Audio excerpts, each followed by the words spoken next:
You're listening to a Soul One podcast.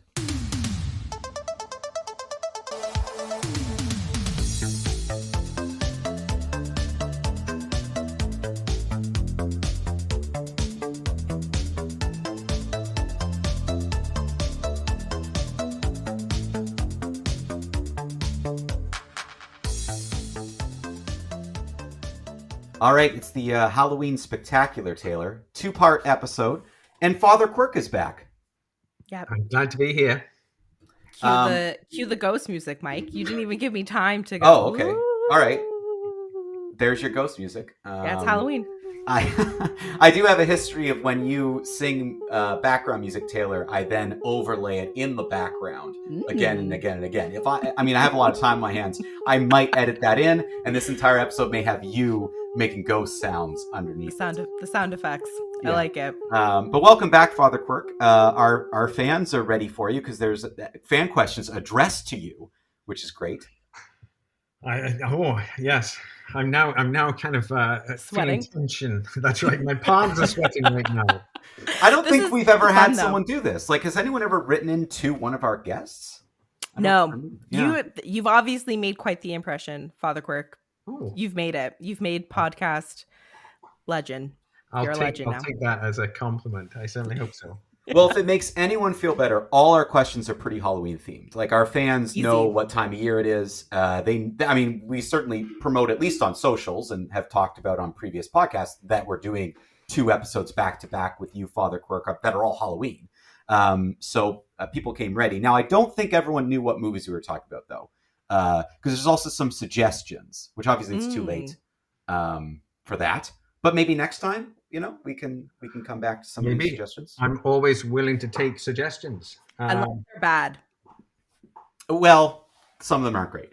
But we'll be the judge of that. We'll get to that. But yeah, this is going to be kind of a fun 2-part episode, taking us right to Halloween as we talk some more spooky, scary, interesting stories and movies. Before we kind of dive into fan questions, either Taylor or Father Quirk, either of you can take it away. Do you want to talk a little bit about the 2 movies we're going to talk about today? Well, why don't we throw it to Father Quirk, and he can tell us why he paired the first 2 movies. Great. So the first 2 movies are Horror of Dracula, which is a Hammer movie from 1958, and then Fright Night from 1985, not that remake from a few years ago. With Colin Firth? With Colin Firth, yes. Anyway, and I generally like him, but I'm not keen on the remake. Anyway, Fright Night from 1985. So what do they have? Why pair them together? And I think what was behind that decision to pair them was that they're both vampire movies. The Hammer Dracula from 1958, I think, is one of those kind of seminal vampire movies in terms of setting tone. It's been parodied on various occasions because the visuals are so striking, and Christopher Lee as Dracula is so kind of enthralling, if you like. He commands the screen as an actor. And then, of course, you have Peter Cushing there as Van Helsing, too. And then Fright Night, which is a bit more of a kind of campy homage to it, but with a kind of knowing wink as well. A little bit postmodern, maybe even, in its reading of the vampire movie. So I thought those are quite fun to put together. Mm-hmm. The full-on Gothic experience of the Hammer movie, and then the kind of knowing wink of Fright Night. What's really interesting is, as you were describing the movies, I realized I got the order wrong. And I also watched in reverse. so I thought we were talking about the other 2 first and these 2 second, but that's fine. It doesn't really matter at the end of the day. We'll put these episodes in whatever order we have. And I was thinking, I can creatively edit this while you're giving like a really good explanation there. But then I thought our fans would love to know that I made a mistake. and just admit Oh, it. I'm sorry. That's my No, my that's mistake there. no. I think I think logically it probably makes sense to do the vampire movies first, but Mike, the way I copied and edited into the Google Doc, which Father Quirk has refused to use. So that it's Google a Doc, collective. I really follow that Google Doc letter. Max culpa. It was a collective error. But anyways, I mean we've seen all the movies. We might as well just talk about these ones. I don't think you need to do any creative editing, Mike. Oh well, when people listen to the episode and they listen to the second one and we talk about how it's the first, because of the that's social. the only thing. That's the only thing. So it's all right. We're gonna make it work. We're definitely gonna release it the way we just discussed it. It's just this beginning of the podcast will make no sense, but that's fine. Right. Now we've talked about it, and everyone will figure it out and be like, "Oh, that's why." Yes. So it's great. Okay. It's I love it. It's awesome. Also, I will say about the vampire side, I think it is fitting that we start there because I do think that in terms of vampire lore, there's been so many films, so many stories, and I know our fans are interested in vampires because they have vampire-related questions, which I do think is interesting to talk about. But I have my own sort of vampire thing I wanted to do before we even get into fan questions with both of you. This is very quick, but I thought this would be really interesting because there's been so many rules around vampires, right? And some of them stay the same. Mm-hmm. Like you have certain, stake through the heart and they explode to dust and that kind of thing. But there are many rules that aren't necessarily followed by every single vampire movie and story that you see out there. So right. I have a list of like the most common rules for vampires, and I want you both to tell me which ones you're fans of seeing and which ones you can do without. Like what we like, the conventions we like, and the conventions we don't like. Mm-hmm. Exactly. Are you both ready to do this? Okay. All right. So number one, and this is, I'm starting off with my favorite, okay? Sunlight burning them to flames or making them sparkle? Flames. I'm all of a sudden I have this kind of like My Little Pony moment there with the sparkle. It's got to be flames, I suppose. I mean, the smoking kind of flesh, the dust. They turn to dust. Absolutely. I will say that I was not ready for Fright Night's special effects, and that movie had some of the best vampire deaths that I've seen. Mm-hmm. Right. I think it was noted at the time actually for its special effects. This is the era of the first Indiana Jones and the melting face and that kind of this is a significant piece of kind of movie history, if you like, in terms of the kind of the puppetry, the makeup, those special effects. They are actually quite important in the development of that whole kind of science in movies. Okay, next one, which definitely doesn't appear everywhere, is garlic. That they're repelled by garlic. How do we feel about that? Yes, because I'm repelled by too much garlic myself, so I can understand that. I can relate to the garlic breath, if you like. So. Yes, I get that. Maybe a little bit of vampirism in me, who knows? But anyway, I struggle with the too much garlic, if you like. So I'm all in on that one. I think it can be a little bit cheesy, but I like it if it's like a nod to the old world origins of vampires. Mm-hmm. Like if it's built into some of the mythology in the media, like these acknowledging that these come from like an ancient Slavic land where the peasants would have used garlic to protect themselves, then I like it. Right. Okay. So what about, I have strong feelings about this next one. What about needing an invitation to enter your home? Yes, I'm pro that. I suppose, yes, I think I am too. And I'm trying to understand why though. What is because I do like, I'll be honest, I'm a kind of maximalist on all of these kind of limitations on vampires because they are quite quite overpowering characters, shall we say. You know, this stare that you get with kind of the Christopher Lee movie, for instance. They seem to have so much kind of power over individuals that it's good that they have some limitations, that they can't come into your home if you don't want them to come in. You know, I think I'd be quite pleased to be able to say, no, you're not welcome. Get lost. Yeah, and I like it in principle, but I think part of me is when they, you know, certain TV shows or something take it too far, where they can enter a hotel room, but not a place you own. And it's like they understand the differences between rent. Like, how does this power understand the intricacies of home ownership? Like, that's where I get confused, you know? Yes, I just called your landlord and he said it. Yeah, he said it was fine. Because of your tenant agreement, I can enter. Yeah. I think it's in Fright Night where they say, Evil Ed says, the rightful owner of your house. And so the mom lets the vampire in by accident. But I like it. I do like it because even though it is one of those hard and fast rules that kind of limits their power, the characters always somehow screw it up.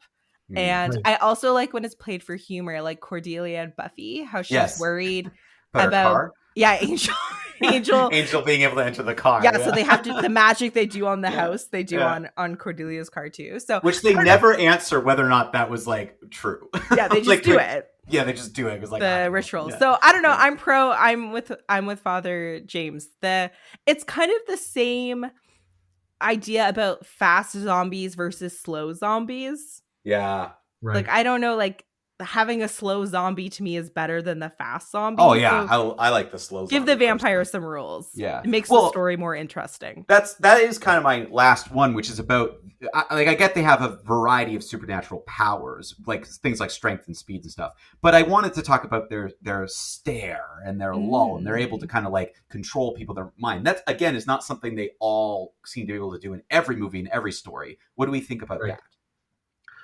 I get it actually. I think because there is something kind of compelling about this kind of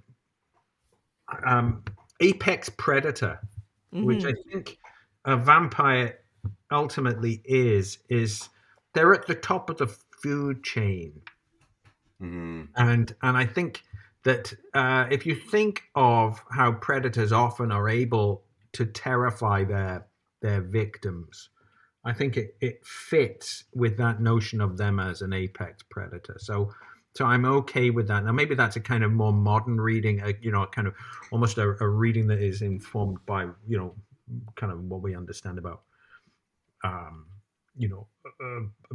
predatorial behavior. But it fits for me anyway, that these eyes as well. And of course, those are quite compelling scenes in the movies where they do actually utilize that. Is it Bela Lugosi, the 30s Dracula, where there's like a panel of light over his eyes? I take Anne Rice's view on the supernatural powers of the vampires in that not all vampires have the same powers, just like all humans don't have all the same talents. And if I'm remembering Anne Rice's lore correctly, the supernatural powers have to do with like their heightened human abilities. So Lestat has like the power of sort of persuasion or mind control because he was so charismatic as a human.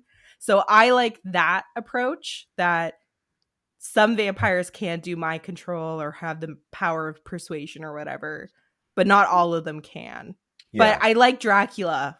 I think like he's, numero uno. It makes sense that he's able to control people with his stare. Yeah, no, it does.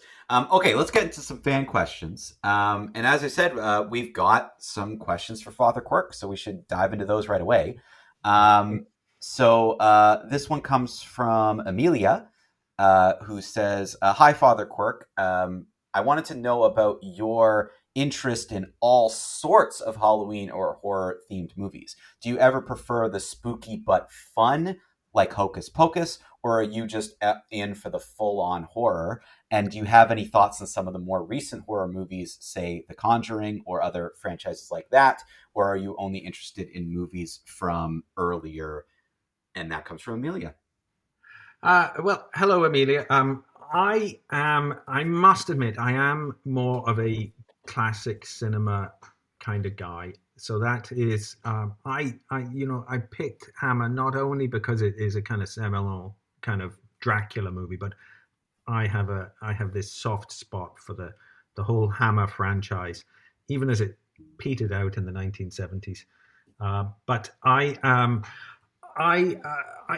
do enjoy. Well, I picked Fright Night here, for instance, and Fright Night is a real kind of, as I say, a kind of cheeky wink of a movie when it comes to the vampire genre.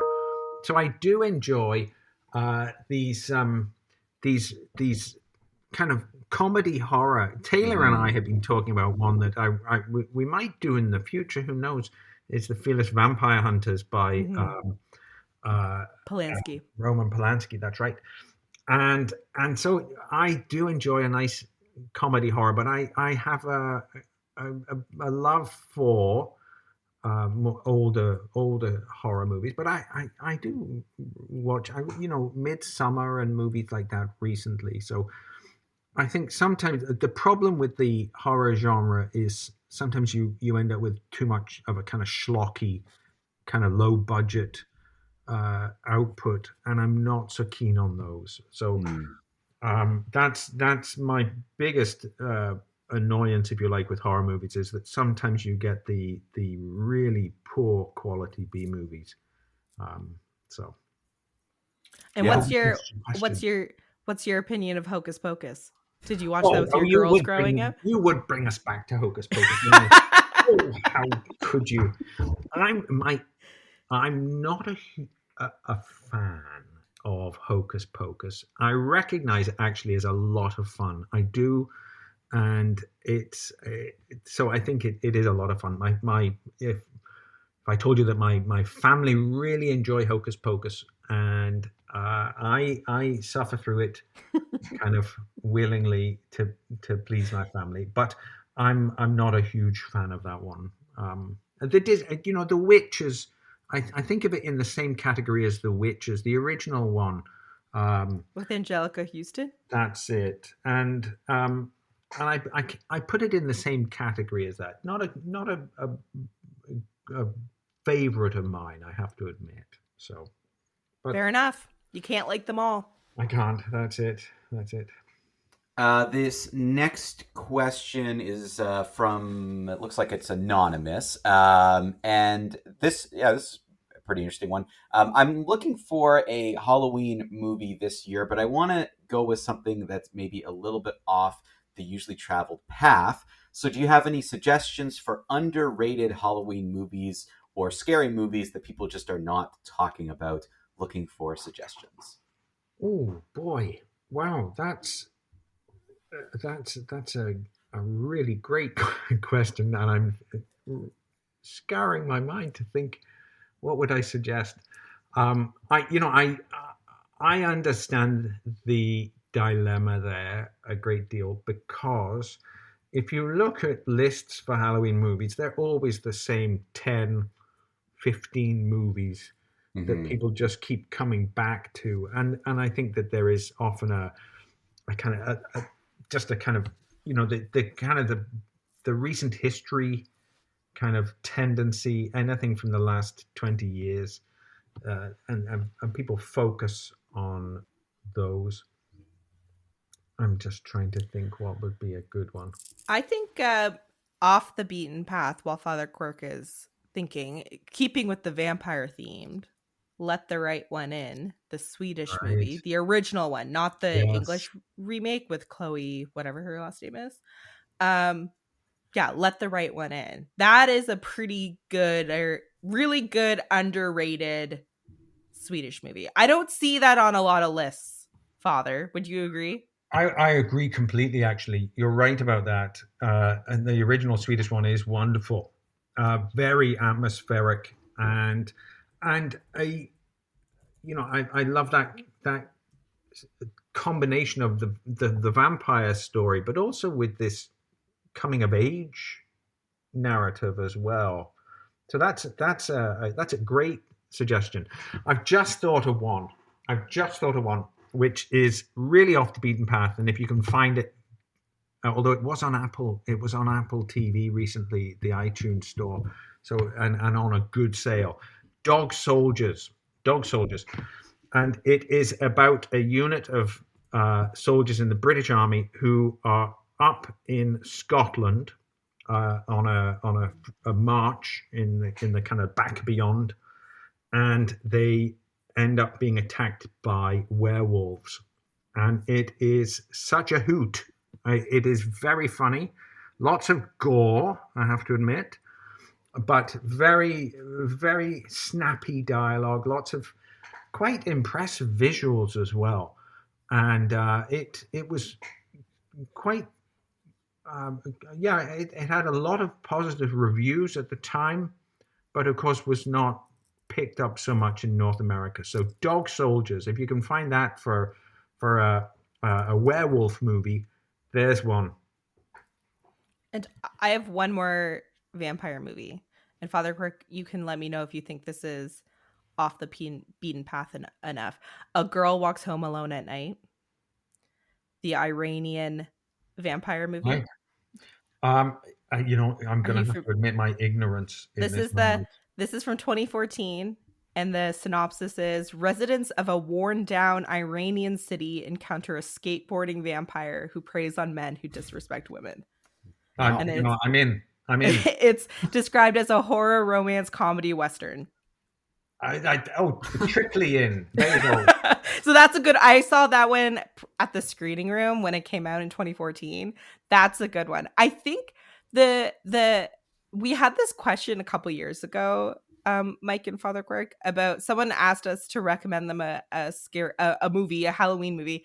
I think it's so hard to answer that question if you don't know what context they're watching the movie within. Because if they're watching it by themselves, that's a very different experience than watching it with a group of friends or watching it with people you don't know very well. So I think I liked the idea of a movie that's off the beaten path, but also horror comedies to me really fit the bill for mixed company at Halloween. They certainly do.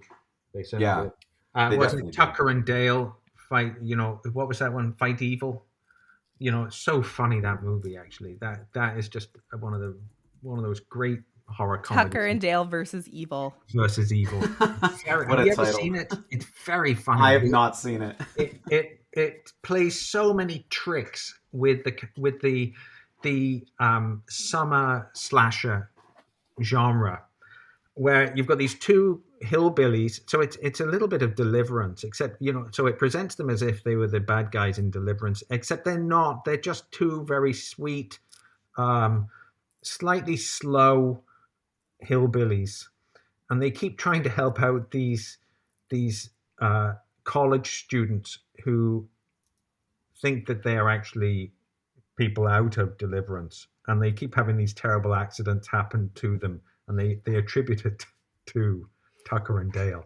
So a lot of fun. So that's a great one. Alan Tudyk's in that one, and he's always good for a laugh. He's always great. Yeah. We'll do one more just because it is Dracula themed, and I don't want to put it in the other episode because that'll just confuse me more. So this question comes from Matthew, who says, "Hi, you had me at Skip It, though I almost just pulled Taylor and called you screening in Kingston." One of the things that I always think about every year at Halloween is the character of Dracula. Without a doubt, it still remains my favorite movie monster on screen. I would love to hear your thoughts on your favorite Dracula you've seen on screen or in any other media. That's from Matthew. That's a tricky one. Yeah, I mean, that's there's been some pretty good performances. Oh, for sure. So we've mentioned two of the greats this evening, haven't we? With Christopher Lee and then Bela Lugosi. Yeah. I'm going to go with another one, Louis Jourdain, and he played Dracula in a 1970s production for the BBC, which is very true to the original novel by Bram Stoker, and he plays it with this kind of continental flair and suavity, which I think was a lot of it was it's almost like a breath of fresh air, because so often, and we've talked about this stare that you often get with Dracula, it can become very heavy and he plays him as this very urbane, charming, kind of Frenchman, really. So because he was, so you get that continental gentleman coming through. So I love that one. So Louis Jourdan in the BBC 1970s Dracula. I know I'm going to get a lot of flack from Father Quirk if I say Gary Oldman in Francis Ford Coppola's Dracula. So I'm going to go with an obscure one that no one has probably watched. And it was a TV show, one season in 2013. I'm pretty sure the year I started my PhD. And it's Jonathan Rhys-Meyers. And it's a retelling of Dracula. It's set I would say Edwardian London, like Victorian times, like set it around the time of the book. But it's so strange. Let me read you the premise. After being revived by a mysterious figure through the blood of a graveyard thief, Dracula arrives in London posing as Alexander Grayson, an American entrepreneur who claims to bring modern science to Victorian society. So it was nice. It was canned after one season. Of course. But it was very absorbing. And really? Jonathan Rhys-Meyers is a lot of fun. He kind of plays his acting's a little kitschy, but I find it fun. He's got that kind of wild intensity to him. That kind of almost is like, are you a bad actor or is this on purpose? yeah. But yet so endearing. So that's my favorite Dracula. Interesting. There you go. Yeah. Okay, we will move on. We have other fan questions, and we will have gotten to them in the previous episode that might have been before this one, because this is how we roll around here. But thank you to everybody who wrote in your questions, Halloween themed. Just to remind people, if you do want to keep sending in questions, soul1arts.ca on the website, go to the podcast tab, fill in the form. That's where all our questions are coming from now. So thank you for those who wrote in. So let's dive into these movies. I think we should begin with Fright Night, just because we have brought it up quite a bit. So I think it's a good kind of transition into Fright Night. So Father Quirk, do you want to kind of kick us off with your general thoughts of the movie? Yeah, it's a lot of fun. I do think that the comedy is often quite broad in there, and I really enjoyed Roddy McDowall as Peter Vincent. He remains one of the star attractions for this movie, for keeping it light.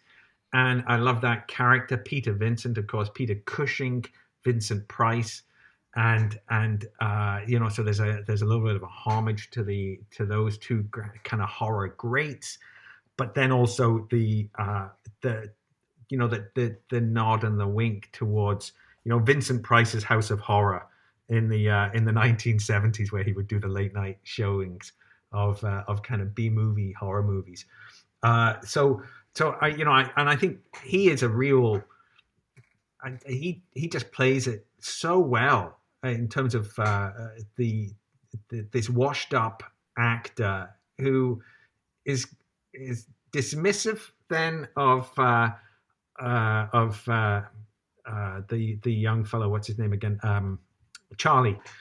He's dismissive of him until there's an offer of money on the table. So there's a lot of I like that the kind of self-awareness, the campy humor of it, and I enjoy that. I do enjoy that kind of character arc that you get with Roddy McDowall, that he goes from being this washed-up actor to actually then trying to kind of do the right thing.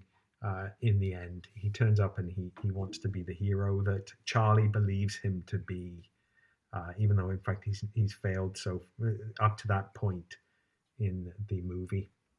I felt that the comedy added quite a bit to this. Like I had never seen Fright Night, and I actually didn't really know there was going to be anything remotely comedic in the movie.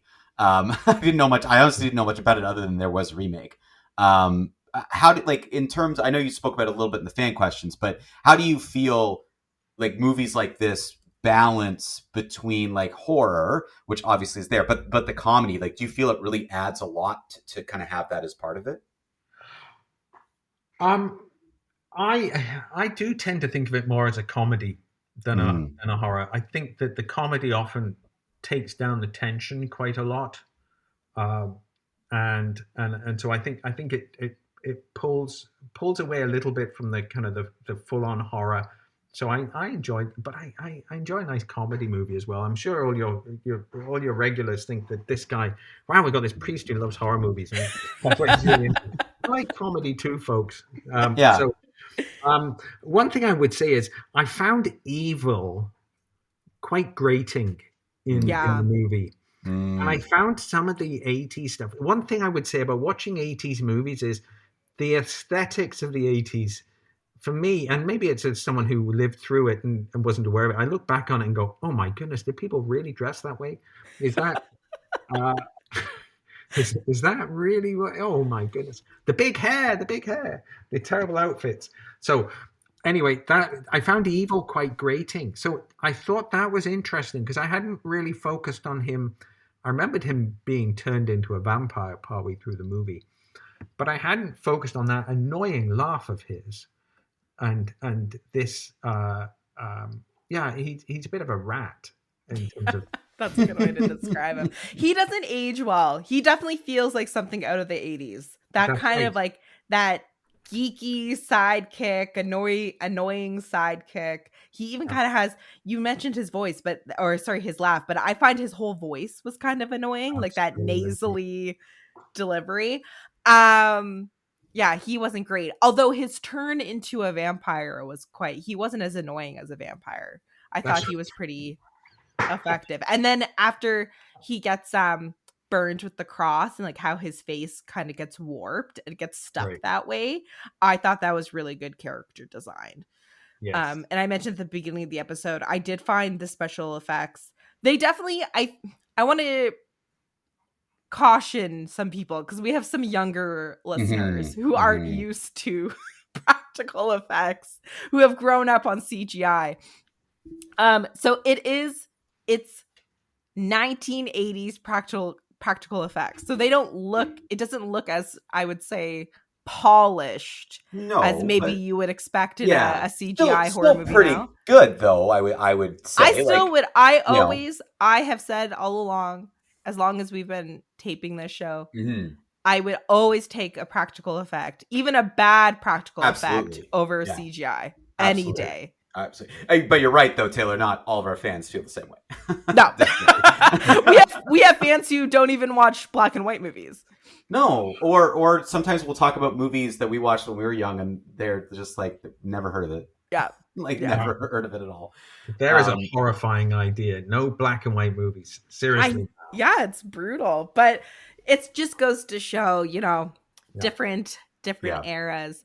I only know that actor, and I forget his name, the one who plays the lead vampire, like the big bad. I have only ever seen him in Princess Bride.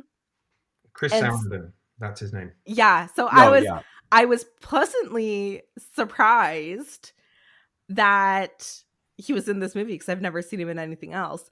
But so that was a nice little 80s treat for me to see him, and I thought he was quite good playing that sort of suave, charismatic seductor. I thought he was quite good in the role.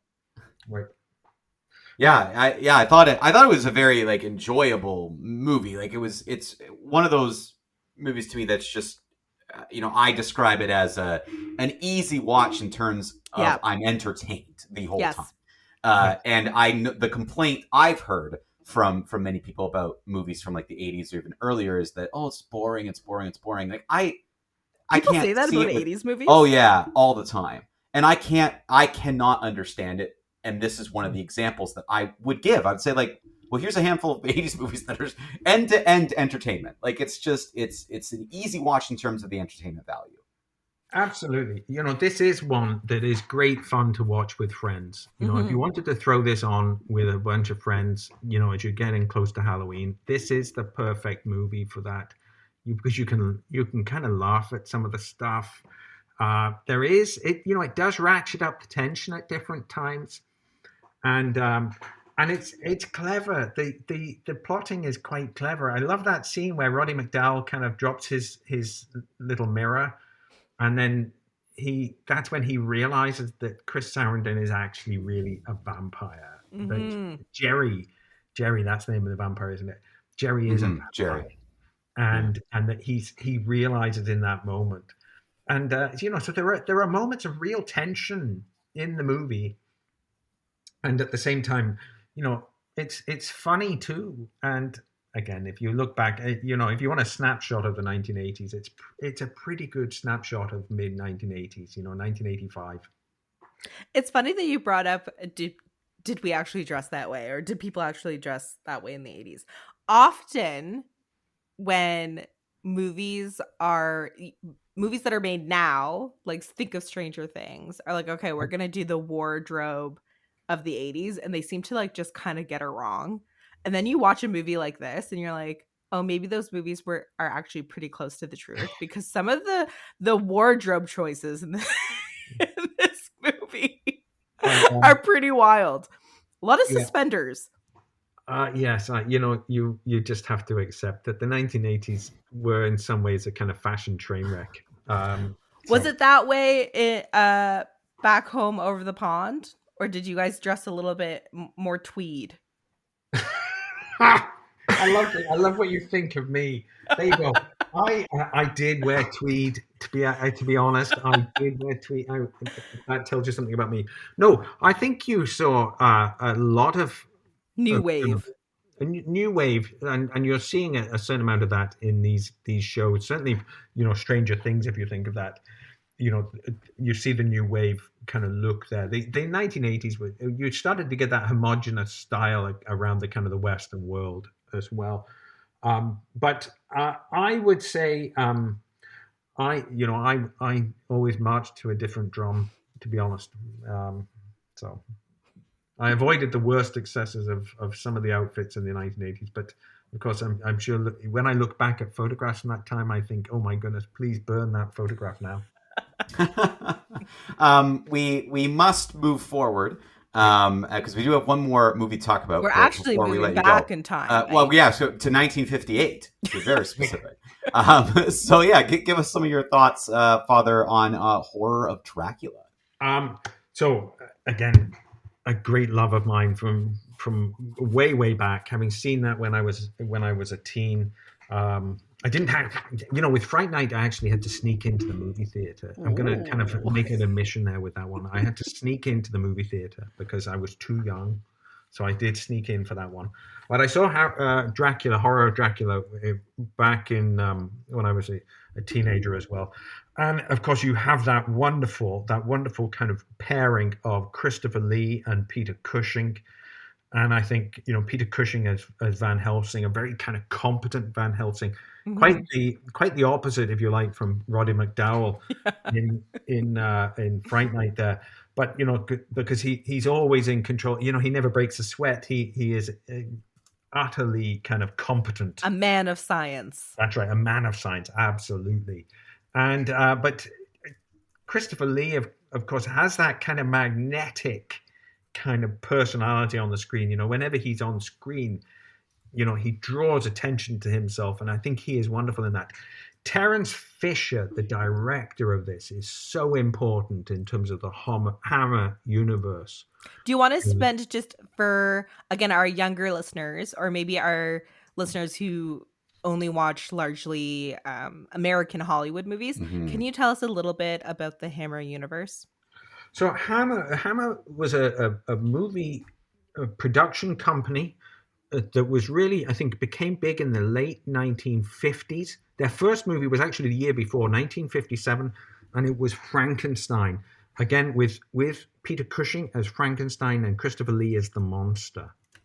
And so, but they really went through about a 20-year period where they just churned out these these movies, these horror movies. They did all kinds of other things as well, but they're famous for their horror movies. And so they had a series of vampire movies, Dracula movies, and Frankenstein movies as well, frequently including both of these two really important actors. And Peter Cushing, of course, many people will know Peter Cushing as what from the Star Wars first Star Wars movie, for instance.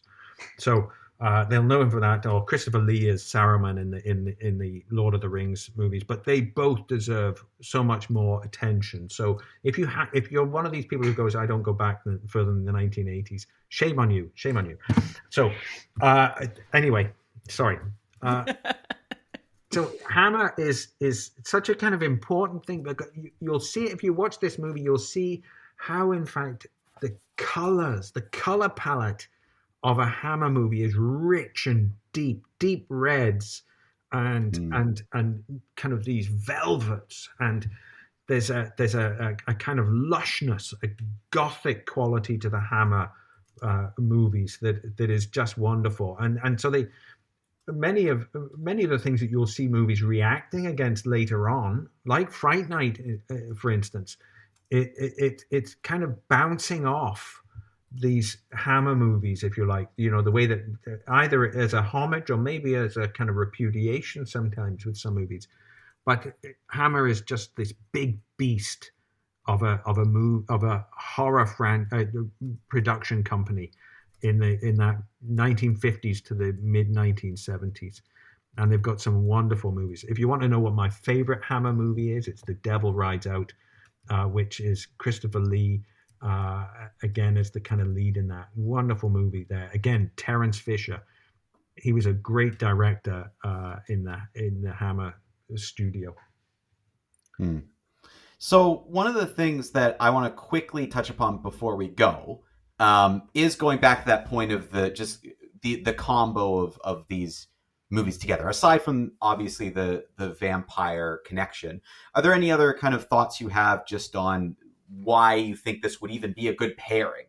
For people listening out there, they sometimes go to our show and think, oh, I'm going to go watch these movies. Do you think this is a good pairing for any other reasons? Do you think there's any other kind of interesting contrast that you can pull out there that might be of interest before people sit down and watch this? Apart from the vampire connection, I do think, one thing I would say is if you're going to sit down and watch movies with friends who maybe aren't into vampire movies, they can enjoy both of these.